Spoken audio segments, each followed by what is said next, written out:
Hello everyone, Basic Ollie here, and wow, do we have some amazing news to talk about today. iRacing have, with their mid-season development update, have dropped so many bombshells, it's pretty insane. There's a lot of information to talk about here, so I would suggest reading the forums about this update. I've left a link in the description down below with a link straight to the forum where they talk about this in a lot more detail. But in today's video, I just want to talk about the highlights personally for me, what I think will be the outstanding updates for the season and what actually is going to happen later on in the year as well. So let's start with the first one then, obviously the big one, the rain.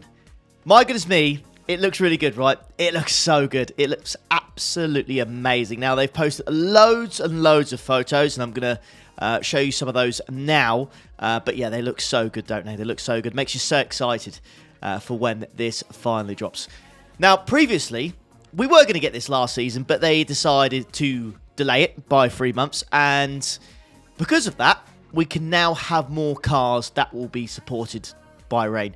Previously, it was only going to be a few cars, 3 or 4. But now, we have the whole GT3, LMP2, and GTP cars that are supported by this. Now, the first thing that pops in my mind when I hear that is special events. Special events should now be supported, right? First one that comes to mind is Sebring 12 Hour. Now, the chance of rain is probably relatively low, but the fact is it could happen. It could happen. This could be the first ever special event where we could potentially see rain. I don't see it happening. I don't think Sebring really ever gets rain, but, you know, there's a chance. There's a chance. The next one would be the Nürburgring 24 Hour, but there might be a few cars in that that don't support it. Third thing that comes to mind is the Porsche Cup, maybe. I don't know. I didn't see where they mentioned the Porsche Cup, but I'm sure we'll maybe have some news on that later on. But yeah, that could potentially have rain, the Nürburgring 24 Hour, and of course, Spa 24 Hour, and we'll talk a little bit about Spa later on as well. But Spa 24 Hour in the rain, could you imagine that? It's going to be amazing. It's going to be amazing. So, now the rain. When it comes to the service next season, it will be restricted, all right? Now, when I say restricted, you're probably thinking, what do you mean? What I mean by that is the rain will only come to your series on certain weeks. Let's just say, for example, week 1, you're racing VRS, okay? That week has a chance of rain. So all the races you do, there's always a chance of rain. But the following week, they might just turn it off completely. I assume that is just to, you know, make everyone get used to the rain, you know, not just to absolutely pummel it on everyone. And you can have weeks where there's rain, weeks there isn't, you know, kind of just slowly implement it into the service and see how people get on with it and, you know, take some feedback and see what the safety rating is like, because it's going to be quite crazy. I haven't seen anything about the safety rating. I assume it's just going to stay exactly the same the way it is right now. No real changes. So in the rain, it's going to be very, very, very interesting. I'm sure there'll be many people spinning out, and licenses will be dropped, and SR will be absolutely in the mud. Now, for anybody wondering if the rain will be different depending on the split you're in, the answer is no. So what I mean by that, let's just say, you know, the 7 PM VRS, and there's 10 splits at Spa. You know, between the 10 splits, will the weather be different? And the answer is no. So everybody in those 10 splits will have exactly the same weather. All right. So if you're 20 minutes into your race and it starts to rain, it will be doing it for everybody's split. All right. But that doesn't mean, let's say you do the 9 PM one, the rain's going to be exactly the same. It could fall at a different time. The weather could be completely different. It might not rain at all. Yeah, it could be sunny. Who knows? But if you are wondering, all splits will have the same weather conditions, right? Which I think is probably the fair way to do it. I think it's probably the fair way to do it. So yeah, that is the rain basically covered in a nutshell. So let's talk about another bombshell, shall we? Open wheel and sports car licenses. Now, this was heavily rumoured, but I didn't really, I don't know, I wasn't really expecting it. I wasn't really bothered by it. But yeah, they decided to change it. I don't know why, but either way, it'll be interesting to see how it works. Now, how it does work is quite simply, imagine you've got 3K road license right now. How it will work is you will now have 3K road and 3K open wheel license. So they are open wheel and sports car licenses. So you go from road to open wheel and sports car licenses, and let's just say, example again, you're 3K right now, you'll be 3K in both, and you'll keep your SR as well. So, you know, as soon as you go into open wheel, your rating or whatever could be different to your, you know, your sports car rating. I'm going to have to get used to that. I always just say road. I've always said road. We always have. So to say sports car and open wheel license, going to have to get used to that, I think. Going to have to get used to that. But they're going to be the same. All right, you're going to be the same when you start off, so you don't need to worry about that. So, yeah, it'd be interesting to see how much quicker people are in like open wheel, how much slower people are in open wheel compared to sports car license. It will be interesting to see, that's for sure. We also have 2 new tracks coming. This is Misano and Portimao. I can't personally say I've driven much of either of these, but I think it'll be a nice addition to the service for sure.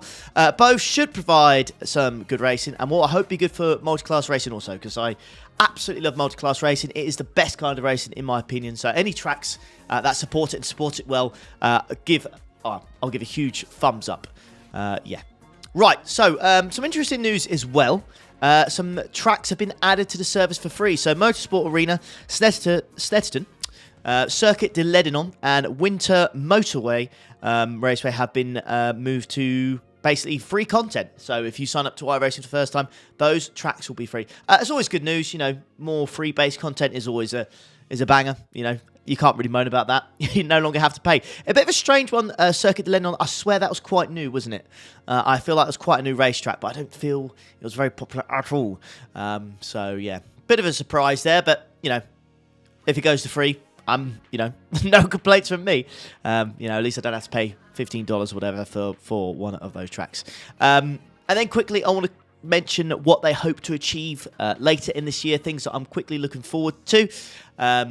Firstly, an updated Spa. Now, I mentioned Spa at the start of the video. We do need an updated Spa. It's been a while. It's been a long time, and it is needed.